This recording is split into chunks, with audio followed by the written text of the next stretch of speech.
السلام علیکم ورحمۃ اللہ وبرکاتہ۔ المجاہد اسلامک قرآن اکیڈمی کی جانب سے بندہ وسیم اللہ مجاہد آپ کی خدمت میں حاضر ہے۔ محترم سامعین، آپ اگر ہمارے چینل پہ نئے ہیں تو آپ سے گزارش ہے کہ چینل سبسکرائب کر دیں، لنک شیئر کریں، کوئی بات پوچھنا چاہیں تو کمنٹس کریں۔ محترم، ہمارا سلسلہ چل رہا ہے حروف ترجیح، حروف مفردات کہ بچوں کو ہم کیسے سکھائیں گے، یا ہم اپنے جس طرح عوام ہے اپنا تلفظ قرآن کریم، نماز وغیرہ کیسے درست کریں گے، اس کا ہمارے سلسلے کا آج مفردات سبق نمبر 20 ہے۔ سبق نمبر 20 کے اندر ہم تین خاص پوائنٹ، خاص نکات پہ بات کرتے ہیں۔ ایک ہے قلقلہ، ایک ہے شد، ایک ہے آواز کو سیدھا رکھنا۔ پہلی جو بات ہے قلقلہ، 29 حروف جب ہم پڑھیں گے، ہم بچوں کے ساتھ یہ بات ڈسکس نہیں کریں گے، بچوں کو یوں سمجھا دیں گے کہ جس طرح ہم پڑھتے ہیں الف یا ہم پڑھتے ہیں جیم، تو کہیں ایسے نہ ہو جائے جیم، دال، زال، قاف، آخر میں یہ جھٹکا نہ پیدا ہو جائے۔ تو ہم کوشش کریں گے کہ صاد اور واد، ان دو حرفوں کے علاوہ کسی حرف میں آخر میں جھٹکا قلقلہ پیدا نہ ہو۔ باقی حروف کو آرام سے پڑھیں گے، تاکہ جس طرح باقی جو حروف ہیں ان کو یوں سمجھے کہ جس طرح کانچ کا گلاس ہاتھ میں لیا ہے، پانی پیا ہے، اب اس کو نیچے رکھنا ہے تو آرام سے لے جا کے رکھنا ہے، پھینکنا نہیں ہے۔ لیکن ہاتھ میں لوہا ہے تو پھینک دیں گے۔ اسی طرح صاد، واد، یوں سمجھے کہ لوہا ہے، اس کو اٹھائیں اور اٹھا کے پھینک دیں، صاد، واد۔ اور باقی جو حروف ہیں ان کو سمجھے کہ وہ نازک چیز ہے، ان کو آپ نے آرام سے نیچے رکھنا ہے، جیم، سین۔ دوسری چیز ہے شد۔ حروف تہجی پڑھتے ہوئے اس بات کا خصوصی خیال کرنا چاہیے کہ آخر میں شد پیدا نہ ہو، آواز ڈبل نہ ہو جائے۔ مثلا جیم، دال، نون۔ یہ چیز بعض جگہوں پہ میں نے دیکھی ہے بچوں میں اور اساتذہ میں، اس لیے عرض کر دیتا ہوں کہ آخر میں شد پیدا نہ ہو۔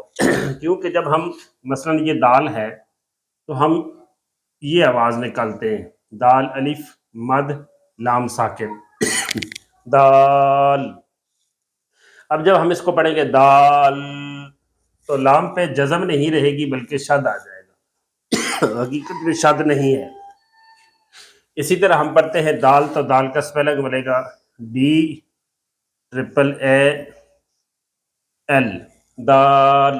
لیکن جب ہم آخر میں آواز کو ڈبل کریں گے دال، تو پھر یہ ڈبل ایل ہو جائے گا، جبکہ اس حرف کے آخر میں ڈبل ایل ہے ہی نہیں ہے۔ اسی طرح تمام حروف میں پڑھتے ہوئے آخر میں جو آواز ہے اس کی کوشش کریں گے کہ وہ آواز ڈبل نہ ہو جائے۔ سین، ایسے نہ ہو جائے، سین، شین، قاف، ایسے نہ ہو جائے، قاف۔ آخر پہ آواز کو خیال کرنا ہے کہ حرف سنگل ہی رہے، ایک حرف آخر میں ادا ہو، ڈبل نہ ہو۔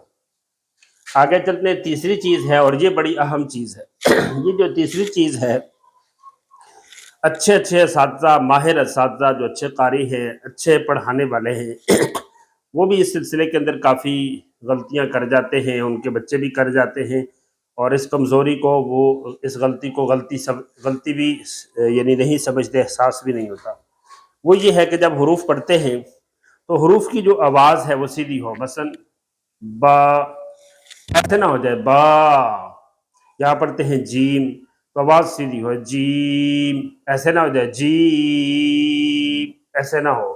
یعنی ایک ہے آواز کو سیدھا رکھنا۔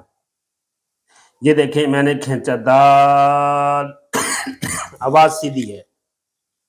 ایک ہے دال، یہ ہے آواز ٹیڑھی ہو گئی۔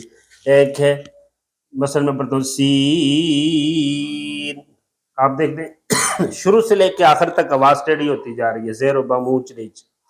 دال، آواز سیدھی ہے، دال، آواز اوپر جا کے پھر ٹیڑھی ہو گئی ہے، دال، آواز ٹیڑھی ہو کے جا رہی ہے۔ تو اس چیز کا خیال کیا جائے کہ حروف میں آواز بالکل سیدھی ہو، جیم، دال، ذال، فا، ایک چوتھی چیز بھی ہم شامل کر لیتے ہیں آج، وہ ہے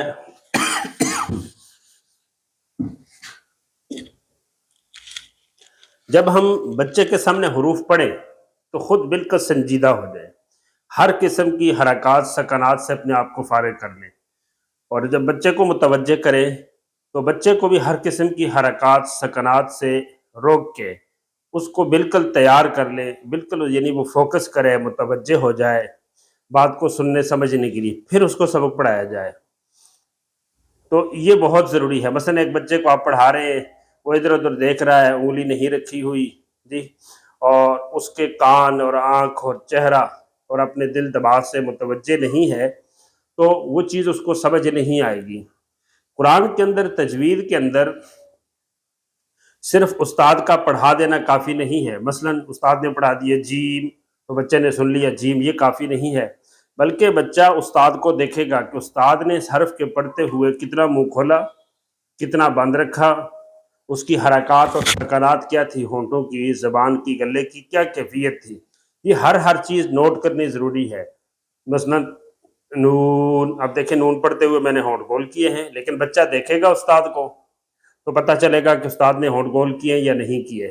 اسی طرح استاد پڑھاتے ہوئے بھی بچے کو دیکھے کہ جب بچہ پڑھ رہا ہے نون تو بچہ ہونٹ گول کر رہا ہے کہ نہیں کر رہا، جب استاد دیکھے گا تو پھر پتہ چلے گا کہ بچے کے ہونٹ گول ہوئے ہیں یا نہیں ہوئے۔ تو یہ بات کہ پوری طرح استاد بھی بچے کی طرف متوجہ ہو اور پوری طرح بچے کو بھی اپنی طرف متوجہ کرے، تاکہ آواز کو بھی 100% سمجھے اور آواز کے ساتھ ساتھ منہ کی جو کیفیت ہے وہ بھی پوری طرح بچے کے اوپر واضح ہو۔ جہاں منہ کھلنا ہے کھولے، جہاں نہیں کھلنا نہ کھولے، جہاں ہونٹ گول ہونے ہیں وہاں ہوں، جہاں نہیں ہونے نہ ہو۔ آنکھوں کا یا رخسار کا اتار چڑھاؤ، یا بعض بچے پڑھتے ہیں تو ان کے ناک جو ہے نا، جس طرح غبارے میں ہوا بھریں تو بڑا ہو جاتا ہے، کم کریں تو چھوٹا ہو جاتا ہے، وہ ناک کی اس طرح کی کیفیت کرتے ہیں۔ تو یہ چیز جو ہے یا بہت زیادہ ہلتے ہیں تو بہت زیادہ حروف کو توڑ مروڑ کے پڑھتے ہیں۔ تو یہ بہت ضروری چیز ہے کہ جب تک بچوں کو متوجہ نہیں کریں گے اس وقت تک بچہ سیکھ نہیں پائے گا۔ اور ایک اور نقطے کی بات وہ یہ ہے، کیونکہ تجوید کے اندر جو آواز ہے اس کی بہت زیادہ اہمیت ہے، بہت زیادہ اہمیت ہے۔ تو جب ایک مسجد میں مختلف کلاسیں ہوں یا 30 40 50 بچے پڑھ رہے ہیں اور ایک بچے نے سنا دیا، استاد نے سن لیا، اس ہنگامے کے اندر، اس شور کے اندر نہ استاد بچے کی مکمل جو آواز کی کیفیت تھی نہ وہ سن پایا، اور نہ استاد نے جو کچھ پڑھا بچہ وہ سن پایا۔ مثلا سا میں نرمی ہے، سین میں سیٹی ہے۔ اگر شور شرابہ ہے تو استاد نے سا اور سین کو جب پڑھا قرآن کریم میں یا قاعدے میں، تو بچے نے سا اور سین کی آواز میں کیا فرق محسوس کیا؟ یا بچے نے پڑھا تو شور شرابے کے اندر یا متوجہ نہیں تھے تو استاد نے کیا فرق محسوس کیا؟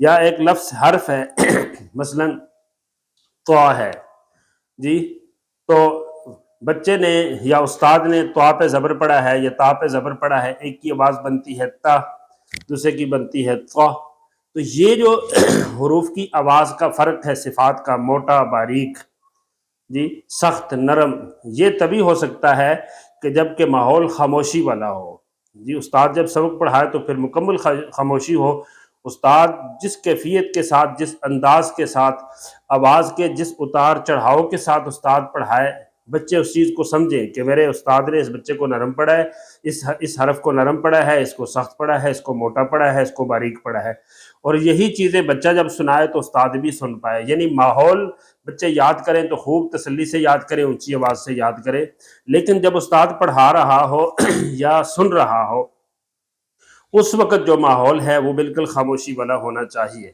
مزید اگلی ویڈیوز تک کے لیے بندہ وسیم اللہ مجاہد کو اجازت دیجیے۔ السلام علیکم ورحمۃ اللہ وبرکاتہ۔